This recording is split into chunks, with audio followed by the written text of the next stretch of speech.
Good morning, baseball fans, and welcome back to Dan's Vintage Baseball PC. Do not be fooled by that fancy name. It's just me and some friends talking about baseball cards. And no friends today, except friends that inspired this particular episode. I have been over the last several weeks inputting all of my collection into Card Ladder for a number of reasons, and mostly to get an inventory of what I actually have, since my record keeping has been pretty poor up until now. And so what I've had to do over the last few weeks is sort of take stock of what it is that I'm collecting, what cards I have, why I have them, when I got them, who I got them from, all that kind of stuff. Because when you input a card into Card Ladder, you have to actually put in all of that data. Some of it comes up automatically if they're public sales from eBay or higher profile auction houses. But a lot of my acquisitions were from private sales on various formats, Facebook, Twitter, etc. Purchased at shows, from smaller auction houses, from estate sales, things like that. So a lot of different research going into this and giving me a pretty good idea of what I have. And I'm probably a little more than halfway done, but I've gone through all the display first. All the display stuff is in now. So it's given me an opportunity to think about what I have and appreciate what I have. And I was planning to do a video on my rotograph postcard of the 1904 Giants. And I did all the research for it and stuff, but I figured actually saw a video by Graig from Midlife Sports Cards. He did a video about his 10 most beautiful cards.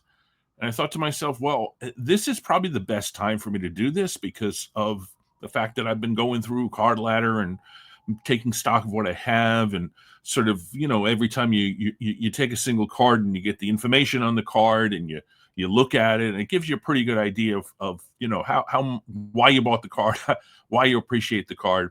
And I figured I would also do, inspired by Graig, my 10 most beautiful cards. And I tried to do this. It's not my 10 most expensive cards. It's certainly not my 10 most famous cards, although I think 9 of these 10 guys are Hall of Famers. It's more about the beauty of the card, how it reflects on my collecting strategy, and just how it sort of impacts the hobby. And some of these cards are iconic. You know them very well. Some of them not so much. So let's get into it. Let me pull them up onto the screen.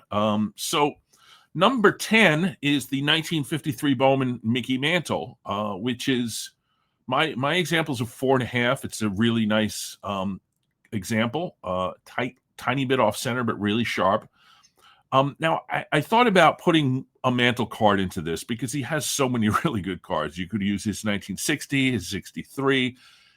It was between this and his 56. And my 56 example is one that's not as good as it should be, and I'd like to at some point upgrade this. But I feel like this card is just so beautiful. Not only the stunning blue sky behind him, but the youthful swing, Mantle, just the way he presents himself in this photo with the classic Yankees uniform from that era, the wool top, the belt, all that. And to me, I felt like this is probably Mantle's most beautiful card in my collection. If you ask me 2 weeks from now, I might choose 56 or 60 or any one of the more, of his top cards. But this one, I really feel like is one of my top 10 most beautiful cards. Number 9, I can't believe it's 9 because I've been saying this is maybe one of the most beautiful cards ever made, and it is. Iconic 1954 Red Heart, Stan Musial, the smile, the stand face, the red, the blue, the colors. It's just a perfect baseball card. Artistically, maybe not the greatest because, it's just a headshot. But as cards go, you can't get much better than this one. So that's not 10 and 9. 8 and 7 are the 49 Bowman Larry Doby, which, again, it's colors, It's that 49 Bowman, just bright colors background. It's a nice swing pose from Dobie with the little red and the Indians jersey and the Indians hat. And I don't know, I just love this card. I acquired it this year. And interestingly enough, the way I acquired it was from Ash. I think it was from a group of photographs sent to me by Graig. And so Graig was an inspiration for that one too. Again, another Graig shout out on number 7, which again, how is this card number 7 and not number 1? It is the iconic 1949 Leaf card of Ted Williams, where he just looks like a warrior.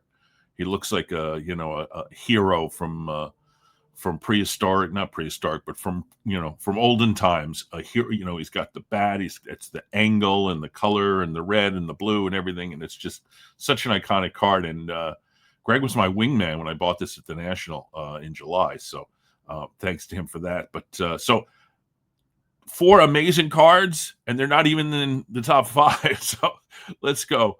So this is number 6.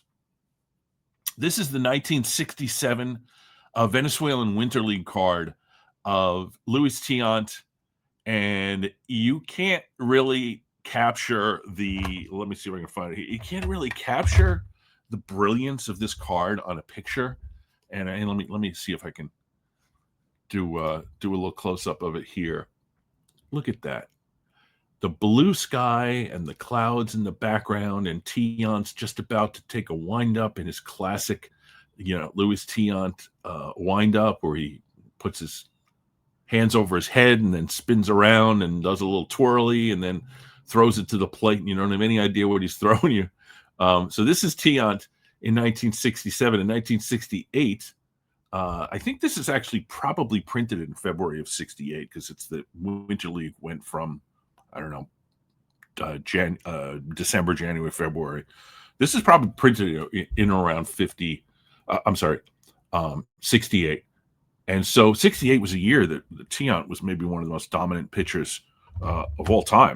And in his season is just amazing. So look up Louis Tiant's 1968 season. But that card is honestly, it's just striking how beautiful it is. And I put it in my top 10, put it at number 6, because there's just one's higher than it. But it could be number 1 on anyone else's list. So this is 4, I think, or 5. This is 5. 4, 3, 2. Yeah, this is 5.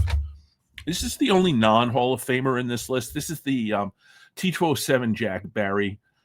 Jack Barry was a shortstop for the Philadelphia A's. He was part of the $100,000 infield with McGinnis and Collins and Home Run Baker. So we got them all. So.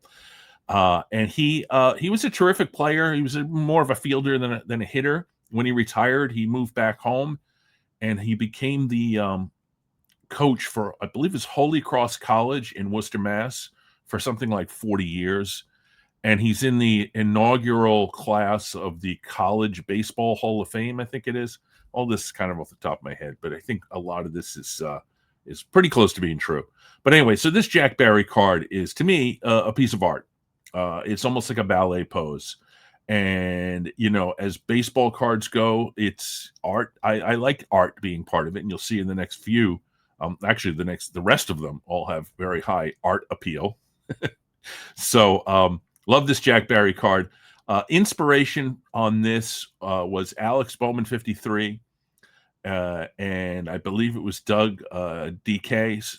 And he and Alex talked about this on Alex's show, which is 8:00 tonight, Card Room Live, and on Alex's Bowman 53 channel. I always like to shout that out, because it's one of my favorite live shows on the internet. And Alex just has given me so much inspiration, including this card. So I went out and bought a copy. I think it was a Sterling Auctions. It was an old slab. I got a pretty good deal on it. I sent it in and got the new slab, and it looks super clean now, and I'm very happy. And it is number 5 on my list. 4 and 3 are related. Shout out to Mitchell, and also to Jake, Wax Pack Wisdom, and their love of this this duo of cards. They're from, of course, the Diamond Star set. This Bill Terry card has been one of my favorites for years. I actually have the I'm not sure what it is, R3 something. The photo of this, which is at Braves Field. The background on this in the Diamond Stars artwork department was to put a city back there in a sort of nondescript. I don't know, maybe it's supposed to be New York City because he's on the New York Giants, but that's a wonderful Bill Terry card. And then, you know, it's another similar art thing where Paul Wainer on the right is again reaching up, and it's sort of this Art Deco with the blue and the green and the yellow and the red. And it's just, these two cards are, to me, sort of bookends of beauty from the Diamond Star set, and they represent everything about the Diamond Star sets that is great. Great players, great poses, great artistic interpretation of those photos, and you end up with like absolute pieces of art that you get with my number 4 and 3. And then similarly, number 2, as you can see, it's a 1. It's got his crease across it. I actually acquired this card raw, ungraded, and yeah, it's beat up, but I don't care. It's an absolutely wonderful card, and you know, the card is special to me. And you know, could I upgrade this? Year? Sure, you can find a 33 Carl Hubbell, and it, you know, better condition for not an unreasonable price. But this one is special to me, and I graded it just to get it into into a holder. And again, this is another one of those cards that to me is art. It's 1930s, the colors and the pose and just the way that Gowdy did these 33 cards. I think this is maybe one of the best ones they did artistic wise. So this is number 2 on my list, most beautiful cards, Carl Hubbell. And if you got this far, and you know me, and you know my collection, I think you know what's next. And it's probably the number 1 card in all of Cardland for me in terms of just most beautiful cards. I'll link to Alex again. Alex Bowman 53 did a fantastic video about this card, finding the original photograph, magazine photograph, and just, you know, it is what it is. It's just every time I show this to somebody who isn't a card collector, they say, "Yeah, that looks like a piece of art." I'm like, "Yeah." So it's number 1 on my list, most beautiful cards. I got this in a heritage auction, I believe in 20 or 21. I paid up for it at the time. It is a 6. It's slightly off center, but it's super sharp, and everything is really nice about it. I've shown it off, I believe, on multiple channels before, and maybe even on my channel. But yeah, that's my most beautiful card in my collection, and it is a 6. It's probably fairly graded, even though well, it's a 6. It's a certification number that begins with a 6, so it's not. It was graded within the last few years, maybe the last 5 years. But man, I love this card, and I did pay up for it, but because it's been 5 years, and this is a desirable card, I'm happy with what I paid now. So, and of course, forever happy to have it in my collection, and it's up in the display over there when I put it back in with the Dodgers and some of the other classic cards from that era. So there it is. My 10 most beautiful cards. Thank you to Graig for the inspiration to make this kind of a video. Not my normal kind of video, but you know, it's good to always take stock of what you have and appreciate it and see the beauty in it, and you know, take time to take a few seconds to pick up the card, take a look at it, understand why it drew you in originally, and you know, understand why it's an important part of your collection in these top 10.